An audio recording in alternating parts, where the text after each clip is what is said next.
कहने को तो दीन सबका इस्लाम है, लेकिन किताबों का जहां और है, बाबों का जहां और। बिस्मिल्लाहिर्रहमानिर्रहीम, ला हौला वला कुव्वता इल्ला बिल्लाह, अल्लाहुम्मा सल्ली अला मुहम्मद व अला आलि मुहम्मद। आज हमारे साथ मौजूद हैं एक भाई इंडिया से, जो कि माशाल्लाह दावत के हवाले से भी बहुत ज़बरदस्त काम कर रहे हैं, और इनकी ज़ुबानी इनसे तारुफ लेते हैं। अस्सलाम वालेकुम। जी वालेकुम अस्सलाम वरहमतुल्लाहि वबरकातुहू। क्या हाल है आपका? ठीक है जी खैरियत से।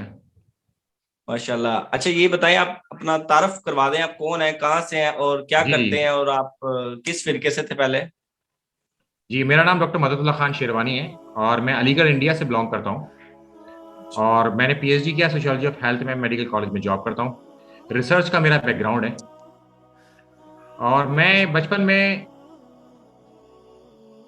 फिरका तो मैं समझता ही नहीं था कि क्या चीज़ होती अच्छा है। बस हम बरेलवियत में पैदा हुए थे अच्छा और वहीं से अब आगे बढ़ रहे थे। और एक हमारे घर में एक चिराग हुआ करता था जो हर जुमेरात अच्छा को जलता था, और हम उसके अच्छा। सामने खड़े होकर दुआ मांगते थे, और कुछ बताशे जो है ना खरीद के लाते थे हम। तो दो ओह, बताशे तो हम उस चिराग की तरफ रखते थे, एक राइट हैंड साइड पर, एक लेफ्ट हैंड साइड पर। अच्छा और बाकी वाले बताशे जो उसके इन्वेलप जो थैले में हुआ करते थे ना, अखबार का एक थैला हुआ हाँ करता था, जी जी। तो उसको हम साइड में रख देते थे और वहां खड़े होकर हम सब दुआएं मांगते थे। अच्छा ये था शुरुआत। फिर क्योंकि शिर्क जो है गड़बड़ गड़बड़ लगता था हमेशा मुझे, अच्छा। तो मोहल्ले की मस्जिद क्योंकि देवबंदियों की थी, तो उसके आफ्टर मैं देवबंदी की तरह से डेवलप होने लगा। और मैं ये हम्म। समझता था कि बरेलवियत में क्योंकि शिरक है तो हमें इधर की जी तरफ जी। जाना चाहिए। तो हम उधर की तरफ चलते रहे, फिर आगे बढ़ते रहे। सही। मैंने 2014 में हज किया था अपनी मदर के साथ। अच्छा वहां जाके माशाल्लाह। कुछ बातें मेरे स्ट्राइक होनी शुरू हुई। स्ट्राइक हम्म इस तरीके से कि हम जो है जब नमाज पढ़ते थे जनाजे की, तो हमारे यहाँ तो दोनों तरफ सलाम फेरते थे, हमने बचपन से फेरा। और वहां जब हम गए जी तो जी। वहां पर एक तरफ सलाम फेरा जा रहा था। अब वहां एक हाँ तरफ जी सलाम फेरा इमाम ने, सब लोग चले गए, अब हम खड़े हुए हैं कि अब दूसरी बार करिए अस्सलाम वालेकुम वरहमतुल्लाह, तो हम भी जाएं। अब जब सब जाने लगे तो खुद हमने खुद ही कर दिया अस्सलाम वालेकुम वरहमतुल्लाह, तो उल्टे हाथ में हम भी चल दिए। तो साहब ने हमसे पूछा कि आपने दो अच्छा। तरफ क्यों फेरा? तो सही। मेरे पास कोई जवाब था ही नहीं, और ना ही उस तरह की कोई डेवलपमेंट था कि हम कोई दलील जानते हो या कुछ मानते हो। बस हमने जो सुन लिया, जो देखा वो करते थे। तो हम्म। अल्टीमेटली मुझे क्या कहना था, मैंने उनसे कहा कि भाई मैं हनफी हूँ। अच्छा और मैं वो कह के आ गया, बड़ी निदामत दिल के अंदर मेरे, कि अब मैं क्या करूँ। सही। फिर मैं वापस इंडिया आ गया था। फिर उसके बाद फिर यहाँ पर चीज़ों में इन्वॉल्व हो गया।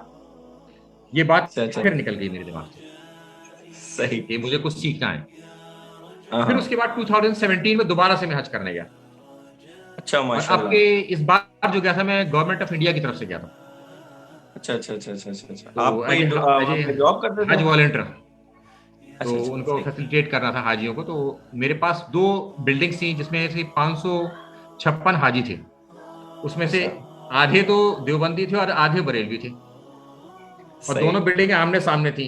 तो बरेलवी मुझे बरेलवी समझते थे और देवबंदी मुझे देवबंदी समझते थे, बंदी क्योंकि समझ मैं गए। कुछ नमाजें उनके साथ पढ़ता था, उनकी बिल्डिंग में बात करता था, और कुछ इनकी बिल्डिंग में बात करता था, इनके साथ पढ़ता था। अच्छा तो अच्छा। ये लोग हय्या अला सलाह पे खड़े होते थे तो इनके साथ मैं हय्या अला सलाह पे खड़ा होता था। और वो अल्लाह अच्छा। अकबर पे खड़े होते थे तो वो उनके साथ अल्लाह अकबर। कोई बाकी तो कोई डिफरेंस है ही नहीं सही, इन बिल्कुल दोनों के ऐसे ही। बीच में। हाँ जी हाँ जी। अब जब मेरी एक बिल्डिंग थी, उसको मेरे से पहले जाना था। तो वो हम्म। बरेलवियों की बिल्डिंग थी, तो उन्हें जाना था। तो उनको मैं जब तैयारी करा रहा था जाने की, तो वहां पर एक साहब थे जो किसी और बिल्डिंग से वहां नमाज पढ़ने आते थे। वो खाना काबा के इमाम के पीछे नमाज नहीं पढ़ते थे। तो अच्छा उन्होंने मुझसे कहा कि आप भी बरेलवी हो और मैं भी बरेलवी हूँ। अब ये बताइए, ये बिल्डिंग चली जाएगी तो फिर हम लोग नमाज कहाँ पढ़ेंगे?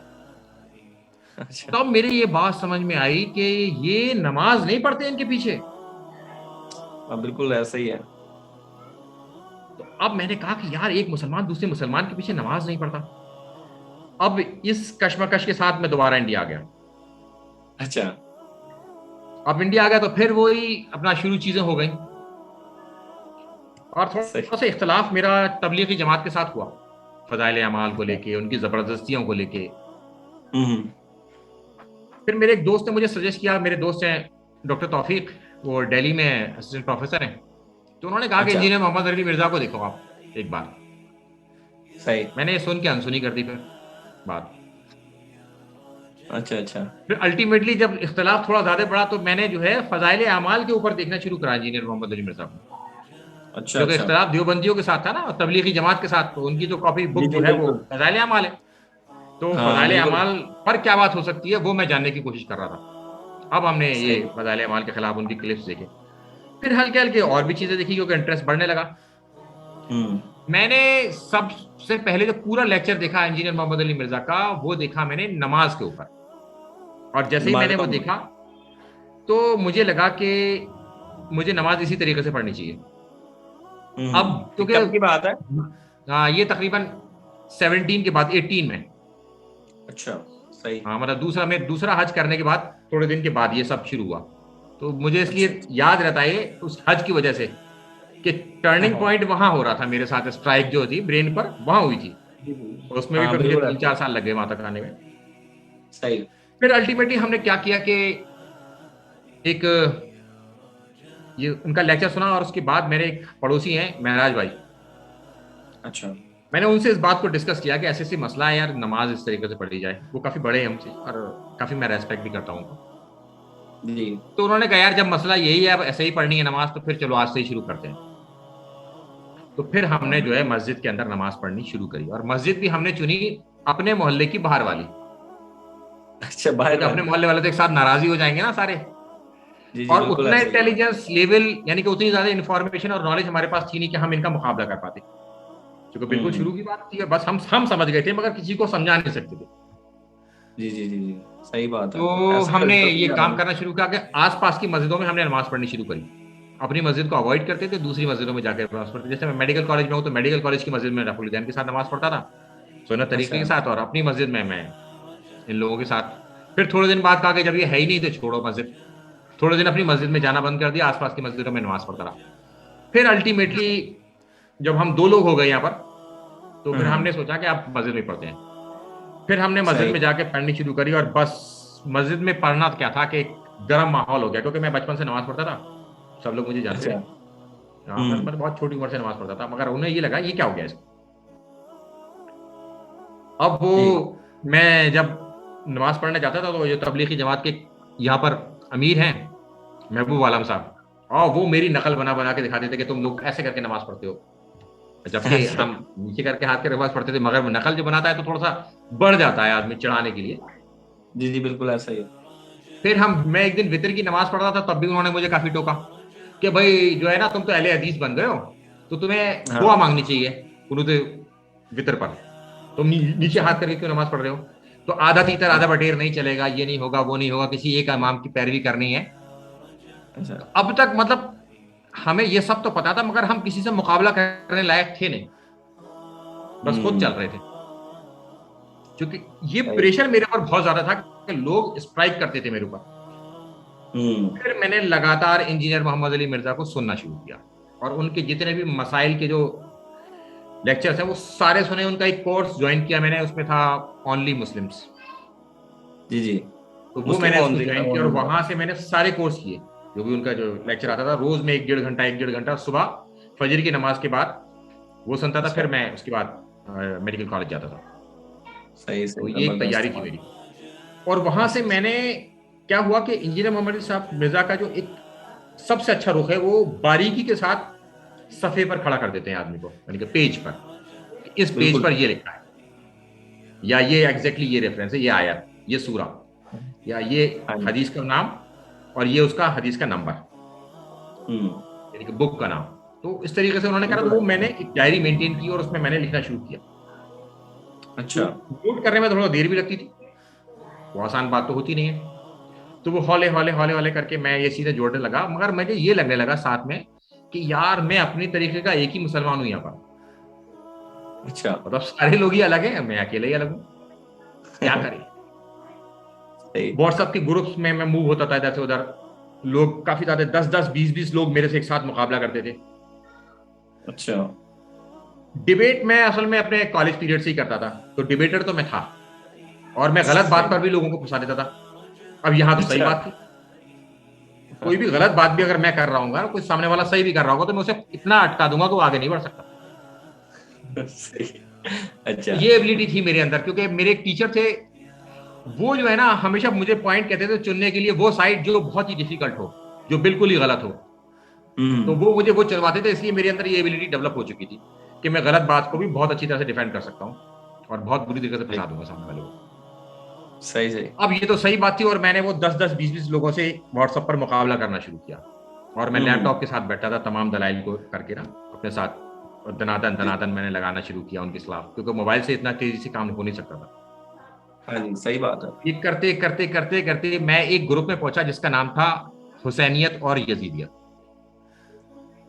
सही। और वहां जाके डिबेट हो रही थी वहां पर पुर्तगाल से मोहम्मद सफीर साहब की, और उनके मुकाबले थे इंजीनियर मोहम्मद अरशद, जो एक बार मैंने उन्हें इंजीनियर मोहम्मद अली मिर्जा साहब से क्वेश्चन आंसर करते हुए देखा था। अच्छा अच्छा अच्छा अच्छा। वो नासबियों की तरफ से बोल रहे थे और वो नासबियों को रद्द कर रहे थे सफीर भाई, सही। और वहीं पर मेरी एक एंट्री हुई थी। और मैं, क्योंकि मेरे लिए बड़ा शॉर्ट सा था वो, क्योंकि मैं अपने इलाके में जहां बात करता था वहां 10-20 लोग एक साथ मेरे से बात करते थे, अच्छा। और वहां एक आदमी से एक आदमी बात कर रहा था, तो ये तो बड़ा सॉफ्ट है, यानी कि मेरे जैसे भी लोग हैं। जी जी। उस ग्रुप में जाने के बाद ये पता चला, तो वहां पर एक रमजान भाई हुआ करते थे, तो उनसे मेरी बात हुई, फिर सफीर भाई ने मुझे वहां पर एडमिन बनाया, और फिर मैंने इंजीनियर मोहम्मद अली मिर्जा का वो जो वाकया करबला का जो पेपर है हाँ जी, ना, पॉम्फलेट। 5B, उसकी 5B। हेल्प से मैंने जो है ना काफी नासबियों को रद्द किया वहां पर, और मैं लगातार डिबेट करता था, बिल्कुल, वो लगातार है जो। ही इस काबिल। जी, मैं मैंने वो लगातार इस जो। काबिल ही है सर, वो तो हाँ, बम है, एटम बम। तो उसकी मदद से जो है ना आज भी मैं उसकी मदद लेता हूँ। वो सही उसकी सही मदद सही से मैंने सही। काफी डिबेट की वहां पर। हार जीत का तो पता लगता ही नहीं है, नास भी मानता ही नहीं है। हम्म। अल्टीमेटली उससे पहले मैं थोड़ा सा और बता दूं, ऐसा नासबियत के ही है, हवाले से बिल्कुल। मैं भी नास भी हुआ करता था, मगर मुझे पता नहीं था कि मैं नास भी हूँ। अच्छा जैसे अक्सर नासबियों को ये पता नहीं होता अच्छा कि तुम अच्छा। नासबी हो या हम नासबी हैं, तो इसी तरह से मैं भी हुआ पता नहीं करता होता, बिल्कुल। था। और सही मैं इस बात। हद तक हाँ जी, बिल्कुल ऐसा खराबी ही। की तरफ था कि मैं माविया बिन सुफियान को ही सही समझता था, हजरत अली को अच्छा, गलत समझता ये था। तो बड़ी खतरनाक इस दर्जे पर था मैं, मेरा बहुत पीछे से आया हूं मैं, बात इसलिए मुझे बहुत परेशानी हुई है, है। क्योंकि वो फिर मेरे लिए एडजस्ट करना, हजम कर पाना बड़ा मुश्किल था, क्योंकि डाइजेशन खराब हो जाता है ना अकीदे के खिलाफ बात आती है तो। हाँ, बिल्कुल सही बात है। तो अब फिर एक सहाबी को हमें क्रिटिकली एनालाइज भी करना है और सच बात भी बतानी है, बड़ा मुश्किल था ये सब। बहुत मुश्किल काम है, सही बात कर रहे हैं। तो फिर जो है हम लगातार सफीर भाई से सीखते रहे डिबेट को। सफीर भाई के पास बहुत जबरदस्त इंफॉर्मेशन थी, और उन्होंने बड़े बड़े धुरंधरों को वहां पर हराया। फिर हमने एक अच्छा। और ग्रुप बनाया, खिलाफत और मुल्कियत। फिर वहां पर फिर हम्म। इनसे ये जो है ना गुलाम मुस्तफा जहीर या नूरपुरी के जो टीचर हैं, जी जी जी। मैंने एक पोस्ट लगाई थी माविया बिन सुफियान के हवाले से, जहां पर वो फितरे की बिदत के हवाले से, कि उन्होंने सही। जो गंदुम के हवाले से जो चीज शुरू कर दी थी, तो वो मैं लगाकर ऑफिस चला गया। और हाँ। वहां पर कोई बंदा जो है ना वो गुलाम मुस्तफा जहीर को ले आया वहां पर, और वहां फिर सफीर भाई आ गए। सफीर भाई में और गुलाम अच्छा। मुस्तफा जहीर में वहां डिबेट हो गई। सही। सफीर भाई को शुरू में पता नहीं था कि वो गुलाम मुस्तफा जहीर से लगातार बात कर रहे हैं, तो किसी ने उनको पीएम में जाके बताया कि ये गुलाम मुस्तफा अच्छा। जहीर है। फिर सफीर भाई ने जो एक चाल रखी ना बड़ी जबरदस्त तरीके की उनके खिलाफ, जिसमें वो चारों खाने चित गिर गए। वो जो इंपॉर्टेंट बात थी ना, अच्छा। उन्होंने जो ना कुरान, सही बुखारी और सही मुस्लिम, इन 3 किताबों के नीचे नहीं आया वो। अब गुलाम मुस्तफा जहीर बेचारे वो जो लगाते हैं ना अपना फंदा, वो किसी हाँ कमजोर जी हाँ किताब जी। की कमजोर हदीस के साथ वो फंदा लगा सकते हैं, वहां पर फंसा सकते हैं, लड़ाई लड़ते हैं, या वो कहते हैं कि ये जा रहे, ये जरा, ये रावी, ये वो इन तीनों से उतरे ही नहीं, तो इसलिए वो बिल्कुल। कुछ कर भी नहीं पाए, और आखिर में मुबाहला करके वो चले गए। तो फिर एक हमारे साथी ने पूछा कि ये बताइए कि गुलाम मुस्तफा जहीर आज मरे नहीं मरे अब तक, क्योंकि 1 महीने का उन्होंने मुबाहला किया था। तो सफीर अच्छा। भाई ने जवाब दिया कि वो अभी मरे तो नहीं है, मगर इल्मी मौत हो गई है, वो जमीन पर बोझ बाकी है उनका। तो लोगों को ये एक्सपेक्टेशन थी उसमें कि गुलाम मुस्तफा जहीर साहब मर जाएंगे अब 1 महीने बाद, क्योंकि वो इतने गलत थे, क्योंकि कुरान के खिलाफ वो कुछ कर नहीं सकते थे, बुखारी मुस्लिम हाँ बिल्कुल। के खिलाफ भी वो कुछ नहीं कर सकते, तो वो बेचारे लाचार हो गए थे। तो लोग ये समझ रहे थे कि अब वो 1 महीने बाद मर जाएंगे, क्योंकि मुबाहला उन्होंने कर लिया है। अच्छा। तो इस तरह से फिर हम हौले हौले करके आगे बढ़ते रहे। सही, फिर हमने माशाल्लाह सोचा कि माशाल्लाह। जो परेशानी हमारे साथ आई है ना, ये परेशानी अब किसी और के साथ नहीं आनी चाहिए, जो भी अब रिवर्ट होके आता है। हाँ जी। तो मैंने सोचा कि ऐसा करते हैं कि किसी एक जगह पर हम दलीलें जमा करते हैं, और दलीलें ऐसे जमा करते हैं कि ताकि हमारे कोई भी साथी उसको ज्वाइन करे और वहां से वो दलील उठा ले। बिल्कुल। तो हमने टेलीग्राम पर एक चैनल बनाया, वहां पर हमने दलील तकरीबन जमा करी, और 1000 से भी ज्यादा सवालों के जवाब हमने वहां पर जमा कर रखे हैं, जेपीजी की फॉर्म में, पीडीएफ की फॉर्म में, टेक्स्ट की फॉर्म में, लिंक की फॉर्म में, मुख्तलिफ तरीके से हमने जमा कर रखे हैं। अच्छा, उसका भी बहुत ज्यादा फायदा नहीं हो पा रहा था, कुछ लोग वहां तक पहुंच ही नहीं पा रहे थे। हाँ जी बिल्कुल। तो अब हमारा ये काम हमने कर भी लिया, जब भी कोई फायदा नहीं हो रहा, तो फिर हमने कहा कि अब हम क्या करते हैं कि वर्कशॉप शुरू करते हैं। तो लोग होंगे, उन सबको बुलाएंगे और वर्कशॉप शुरू कर देंगे, और हमने टेलीग्राम व्हाट्सएप पर एक वर्कशॉप शुरू करी। और वर्कशॉप में मैं आपको बताऊं कि इसमें से 20 लोगों ने शुरू की, और 20 में से 12 तो एडमिन थे और 8 ही लोग थे हमारे सामने। अच्छा। तो 8 लोगों के साथ हमने वर्कशॉप शुरू करी, और फिर आज ये पोजीशन है हमारे पास कि हमारे पास 8 ग्रुप हैं, 7 ग्रुप वर्कशॉप के, और उसमें लगातार हम वर्कशॉप करते हैं। फिर हमारे पास एक और क्वारी आने लगी कि भाई आपने वर्कशॉप कर रखा है, क्योंकि वो वन साइडेड था, एडमिन ही दे सकते थे चीजों को और बाकी लोग नहीं पूछ सकते। तो हम ये कहते थे कि आप हमारे पीएम में आके पूछ लें। अब पीएम हमारा भरने लगा, और पीएम से अब हमारा काम चल नहीं सकता। तो फिर हमने वो वर्कशॉप की जो व्हाट्सएप के जो ग्रुप से उनके ओपन कर दिया, उनको क्वेश्चन आंसर्स के लिए। एक दिन हम रोज एक बात लगाते हैं उसमें मौजूद से मुतालिक, और फिर लोगों के सवालों को इन्वाइट करते हैं। अब इस तरीके से हम काम कर रहे हैं। जो भी लोग रिवर्ट होते हैं, आते हैं इधर हमारी तरफ, तो फिर हम उन लोगों को एडजस्ट करने की कोशिश करते हैं कि अब जो हमने परेशानी उठाई थी, हमारे पास आर्गुमेंट नहीं था, उनको हम एक आर्गुमेंट दें, दलील दें टेक्स्ट की फॉर्म में, ताकि वो अपने मुखालिफिन को वहां से शेयर कराएं और सही बात को फैलाएं। ये हमने अब तक किया।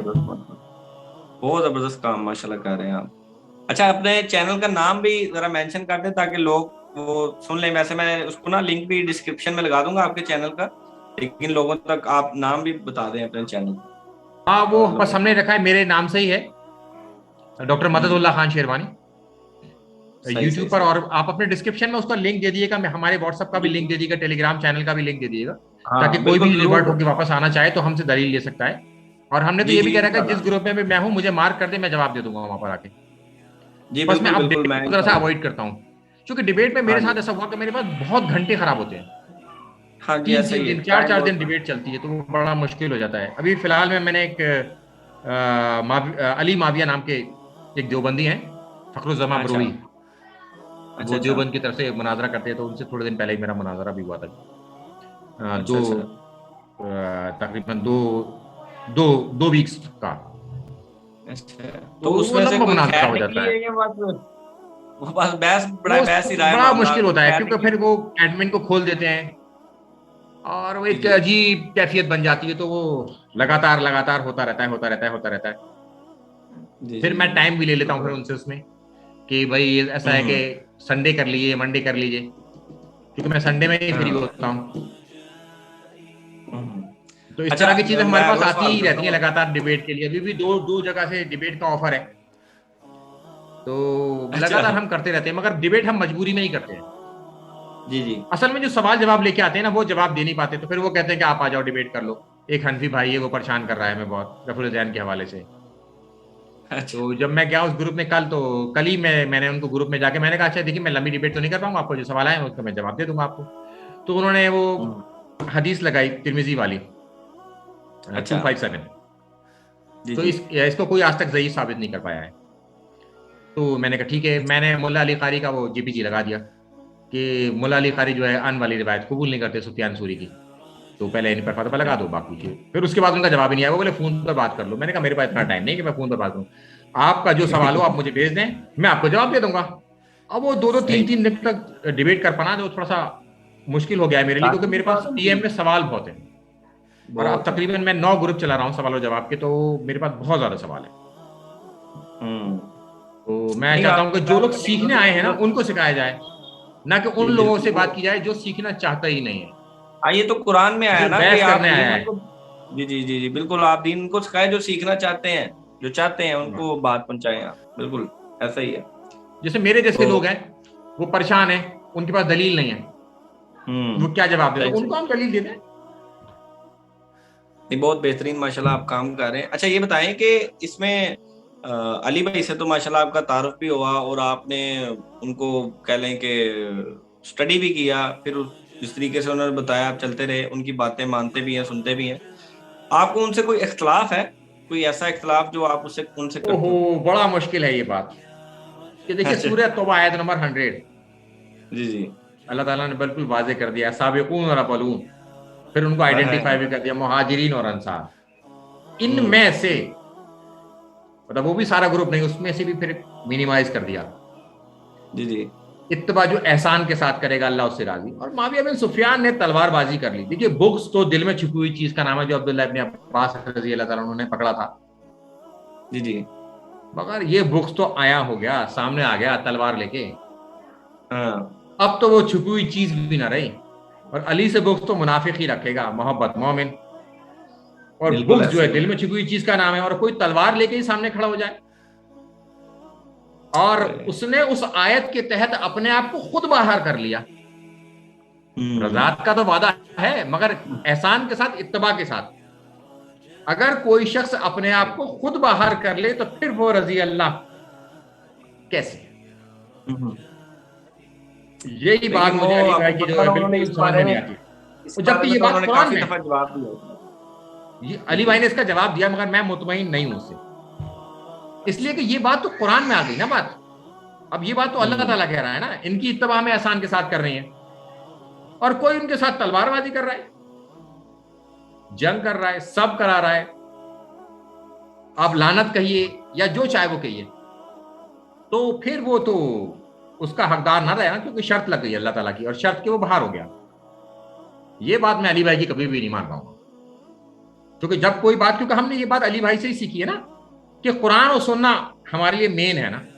अब जब कुरान में हाँ अल्लाह ताला ने शर्त लगा दी और कोई आदमी उस शर्त को तोड़ रहा है, तो फिर तो वो बाहर होना ही चाहिए। और हम तो कुरान के खिलाफ जाएंगे नहीं, अब चाहे कुछ भी हो जाए। अब तो हम किसी के साथ भी इख्तलाफ कर सकते हैं, मगर जब जो बात सही आ जाएगी ना, फिर अब तो हम मानेंगे नहीं। और हम ये, मैं अब जो है ना मुआविया बिन सुफियान ही कहता हूँ, कभी ये रजी अल्लाह नहीं कहता मैं उनके साथ। और अगर कोई चलें। कहता है, जैसे मेरे मुकाबले पर आते हैं लोग, वो कहते हैं, तो मैं कहता मैं ये कहता हूँ उनसे, ये मैंने सफीर भाई से सीखा है, कि तुम एक बार नहीं 2 बार कहा करो, क्योंकि उन्होंने काम ऐसा डाल दिया ना, उन्हें दुआ की ज्यादा जरूरत है। चीजें आती रहती है नई नई, कुछ हमने बड़े बड़े ग्रुप बनाए, बहुत लोगों को उसमें इन्वॉल्व किया, और सीखते हैं लगातार, हम्म। और सिखाने की भी कोशिश करते हैं। ये एक इख्तलाफ है बस। इसका वैसे तो अली भाई ने काफी जवाब दिया, आप नहीं मुतमिन हुए, कोई मसला नहीं है, क्योंकि इख्तलाफ तो किसी से भी किया जा सकता है। बाकी हाँ, जो है, यही तो हमने सीखा है, यही तो जी हमने यही सीखा अली है। भाई ने बताया। जी बिल्कुल, ये इसी वजह से यकीन करें कि इसी वजह से मैंने ये सवाल बीच में ऐड किया। पहले सवाल नहीं था करता ये इख्तलाफ वाला, लेकिन अब मैं करना चाहता हूँ, ताकि वो लोग, हम ये साबित कर सके कि यार हम मुकल्लिदीन नहीं है अली भाई के। अगर किसी को इख्तलाफ है तो हम ये बताना चाहते हैं कि हम इख्तलाफ कर सकते हैं। आप तो अपने मौलवियों से, अपने बुजुर्गों से इख्तलाफ नहीं करते, हम करते हैं, ये देख लो इख्तलाफ कर रहे हैं। जी जी जी। असल में हुस्ने जन अपने ऊपर रख लें, तो जी मगर जी। किसके लिए रखें हाँ और किसके खिलाफ रखें, ये हमें देखना पड़ेगा। हमने हुस्ने जन तो रखा किसी के लिए, साहब बहुत अच्छा, हमने हुस्ने जन रख रखा है, मगर वो हुस्ने जन हमने किसी के खिलाफ रख रखा है। वो हुस्ने हाँ। जन जो है ना किसी के खिलाफ हो रहा है, जो साबिकून और अव्वलून है। तो फिर ऐसे हुस्ने जन का हम करें क्या? क्या करें, सही बात है। जो कुरान में आके अल्लाह ताला हमें बता रहा है कि भाई इनकी एहसान के साथ इत्तबा करनी है, और जो हम्म। एहसान के साथ इत्तबा नहीं कर रहे, उनकी मुखालफत कर रहे हैं, उनको सब कर रहे हैं, लानत के अल्फाज मौजूद हैं, तलवारबाजी कर रहे हैं। अब्दुल्लाह इब्न अब्बास ने बुग़्ज़ अली में मुब्तला पाया, तो फिर हम क्या करें?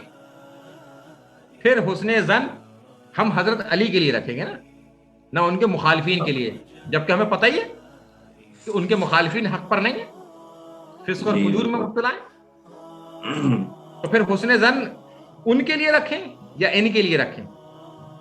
और उनके लिए रखते हैं तो हम ऑटोमेटिकली इनके मुखालिफ हो जाते हैं, और यहां मैं मुखालिफ होने नहीं चाहता, इसलिए क्योंकि यहां तो कुरान खड़ा है, और कुरान के मुकाबले पर मैं किसी की नहीं मान सकता। अच्छा अच्छा, ये बताएं कि आपको इस दावत के बाद अब तक कोई मुश्किलात ऐसी पेश आई हों? आपको पता है जो भी हक दावत को मतलब कह लेंगे नारा बस लगाता जिस है दिन इस से दावत का। रफल जैन का शुरू किया ना, उस दिन से मस्जिद गर्म हो गई। और अच्छा हर आदमी इख्तलाफ के साथ मेरे से देखने लगा। मेरे घर तक मेरे से बात करते हुए आते थे लोग, अच्छा, क्योंकि मैं थोड़ा सा डिबेटर टाइप का ही हूँ। तो सही वो सही। थोड़ी देर बाद बेचारे हार के घर चले जाते थे, और फिर अब लोगों ने बात करना ही बंद कर दिया है। उन्हें मालूम है कि पीछे लग जाएगा, हमारी जान मुसीबत में डाल देगा। तो अपने मोहल्ले में, अपने इलाके में तो लोग मेरे से बात नहीं करते हैं। हाँ, व्हाट्सएप पर यहाँ वहाँ बात करते हैं मेरे से, तो मैं उनसे बात करता हूँ। और लोग मुझे इतना ज्यादा जानते भी नहीं है मेरे अपने इलाके में, अपने खानदान में, कि मैं ये काम कर रहा हूँ। और इस बड़े अच्छा, लेवल पर हो चुका है ये काम, और हाँ माशाल्लाह, इतने नहीं बड़े बड़े आपका लोगों से काम हमने बहुत डिबेट बढ़िया कर है। रखी है। जी जी क्योंकि बिल्कुल। मैं भी यही आइडेंटिफाई करता हूँ कि फिरके का कोई बड़ा आलिम होना चाहिए हाँ जी जिससे हम बिल्कुल। बात करें, जिसको हम सारी डिबेट बात में, छोटों से उसको क्या बहस डिबेट में करनी है हराने से कोई। ये फायदा होता है कि उसके फिरके जी के लोगों के दिल पर असर पड़ता है कि हमारा बड़ा वाला भी हाँ, हार गया। जी जी जी बिल्कुल। इसी तो वजह से तो मगर अली इस भाई तरह की कहते हैं बातें पढ़ा कोई लेके मेरा, आओ। अपने घर वाले भी मेरे ज्यादा नहीं जानते इस बात को, और मेरे मोहल्ले में मेरे रिश्तेदार भी नहीं जानते इस बातों को हम्म। कि मैं ये करता हूँ। अक्सर लोग मुझे वैसे ही नॉर्मल समझते हैं, क्योंकि मेरा एक बैकग्राउंड था रिसर्च का। रिसर्च के हवाले से मैं आपको बता दूं कि जब हम रिसर्च करते हैं तो वहां पर हम ऑथेंटिक सोर्स से रेफरेंसेस लाते हैं। जो मैं पेपर लिखता हूँ, रिसर्च पेपर लिखता हूँ, मैं इंटरनेशनल लेवल पर जाकर प्रेजेंट करता हूँ, इंडिया से बाहर जाता हूँ मैं, तो हम्म। हम ऑथेंटिक रेफरेंस के साथ जाते हैं, और रेफरेंस भी हम ओरिजिनल सोर्सेज से लेने की कोशिश करते हैं। और सही। दीन के हवाले से हमारा कोई भी बता दे हमें, और हम उसकी बात मान लेते हैं। हम्म। सही बात है, बिल्कुल पॉइंट की बात। अच्छा ये बताएं कि ये जो जितने भी फिरके बन चुके हैं, आपको पता है बहुत ज्यादा फिरके हमारे मुआशरे में पाए जाते हैं, और फिरकों के अंदर भी छोटी छोटी फिरकियां पाई जाती हैं। और हर तकरीबन समझ लें कि मुफ्ती, छोटे छोटे मुफ्तियों ने अपनी अलहदा ही मस्जिदें बना के रखी हुई हैं और अलहदा ही दरस देना शुरू किया हुआ है। तो इनके लिए क्या कोई मैसेज आप इनको दें, क्या कोई पैगाम इनको दें कि ये इब्राहिम अलैहिस्सलाम की मिलत में वापस आ जाएं और मुस्लिम कहने पे फख्र करें। आपने ये सवाल जो पूछा ना फ़िरक़ों के हवाले से, ये काफ़ी इम्पॉर्टेंट इशू है। जब तक हमारी आंखों पर फ़िरके का चश्मा लगा रहेगा तब तक हम सच कबूल नहीं कर सकते। और ये जो फ़िरका बनाए ना, ये कुरान की मुखालफत में बनाए, और जो चीज़ कुरान की मुखालफत में बनी हो वो सही कैसे हो सकती है। और हम जिन चीज़ों पर एक ही नहीं हो सकते वो इस्लाम के लिए सही कैसे हो सकती है, क्योंकि हमारे बाबा भी अलग अलग, उन बाबों की किताबों भी अलग अलग, और हम ना उनकी बाबों को मानते ना उनकी किताबों को मानते, तो हमारे बीच में तो यूनिटी हो ही नहीं सकती।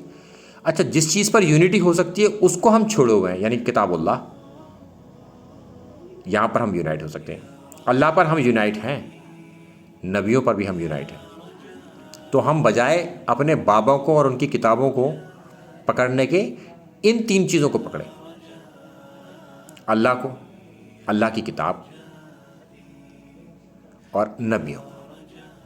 ये हैं हमारे इमाम आज़म मोहम्मद रसूलुल्लाह सल्लल्लाहु अलैहि वसल्लम। उनके पीछे हम खड़े हों और चारों इमामों की बात को ख़त्म करें, या अहले तशरीह के अंदर चले जाएँ तो और भी ज़्यादा इमाम हैं। तो हम यूनाइट ही जब हो सकते हैं जब हम अपने बाबों को और उनकी किताबों को छोड़ें। अच्छा, उनकी किताबों से मुराद उनकी अपनी दाखिल की गई चीज़ें। अगर वो कुरान और सुन्नत की बात कर रहे हैं तो वो बात ठीक है, मैं उसकी मुखालफत नहीं कर रहा। जो उन्होंने अपनी तरफ से दाखिल करी और जो कुरान और सुन्नत से मैच नहीं खा रही, उन बातों को हमें छोड़ना होगा। देखिए, आज उम्मत मुस्लिमा की प्रोग्रेस क्यों रुकी हुई है और हम पीछे क्यों जा रहे हैं? लोग आगे बढ़ रहे हैं और हम पीछे जा रहे हैं। वजह, डिवीज़न हमारे बीच में लगातार बढ़ रहा है और ये शिद्दत पकड़ रहा है, और जब तक ये आगे बढ़ेगा, शिद्दत पकड़ता रहेगा, तब तक हम नहीं समझते कि हम डेवलपमेंट की तरफ जा पाएंगे। और डेवलपमेंट के लिए बहुत ज़रूरी है कि हमें यूनाइट होना पड़ेगा, और जब तक हम यूनाइट नहीं होंगे तब तक डेवलपमेंट पॉसिबल नहीं है। तो जिन चीज़ों पर हम यूनाइट हो सकते हैं, हमें उस चीज़ पर यूनाइट होना चाहिए, और फ़िरक़ों की चादर उतार के फेंक देनी चाहिए, क्योंकि ये फ़िरक़ा कुरान के ख़िलाफ़ बना है। देखिए, ये डायमेंशंस होते हैं, मुख्तलिफ़ डायमेंशन हैं कि जिसकी बिना पर हम ये कहते हैं कि किसी चीज़ का आगे जा रहे हैं या पीछे जा रहे हैं। ये जो फ़िरक़े वारियत है ना, ये पॉवर्टी की तरह है बिल्कुल, कि हम पॉवर्टी में फंस गए हैं, यानी कि फ़िरक़े वारियत में फंस गए हैं। इससे निकलने का जो तरीक़ा है वो है एजुकेशन, पॉवर्टी से निकलने का। और यहाँ पर फ़िरक़े वारियत में पॉवर्टी से निकलने का जो तरीक़ा है, चीज़ है, वो है कुरान और सुन्ना। जब हम कुरान और सुन्नत की तरफ बढ़ेंगे तो फ़िरक़े वारियत से बाहर निकल आएंगे, यानी कि पॉवर्टी से बाहर निकल आएंगे, गुर्बत से बाहर निकल आएंगे। ये फ़िरक़े वारियत को मैं गुर्बत समझता हूँ, गुर्बत का एक सर्किल जिसके बीच में आदमी फंस जाता है तो फिर निकल नहीं पाता। उसको तोड़ना आसान बात नहीं है, उसको तोड़ा जा सकता है, एक वाहिद ज़रिया है एजुकेशन। चलें जी, बहुत शुक्रिया आपका, अल्लाह पाक आपको जज़ाए खैर दे। इंशाल्लाह बहुत मज़ा आया आपके साथ बात करके, तो इंशाल्लाह ऐसे ही दीन के लिए काम करते रहें मज़ीद। और एंड पे जाते हुए जिस तरीके से भाई ने बात की है कि ये पॉवर्टी की तरफ जा रहा है और फ़िरक़ा वारियत में हम मज़ीद दसते चले जा रहे हैं, तो इससे बाहर निकलने का सिर्फ एक ही ज़रिया है, एजुकेशन, एजुकेशन और एजुकेशन। ठीक है, तो सब लोगों से दरख्वास्त है कि कम से कम अपनी जो मेन किताब है जो अल्लाह की तरफ से आई है, जिसके ऊपर इज्मा है, सब फ़िरक़े अहले तशय्यो और अहले सुन्नत दोनों मानते हैं जिस किताब को, और पूरी दुनिया मानती है इस किताब, तो आप इस किताब को पकड़ के चलें। और जो ऑथेंटिक हमारी अहादीस की किताबें हैं, कम से कम बुखारी और मुस्लिम, इनकी ज़रूर इनको ज़रूर पढ़ें।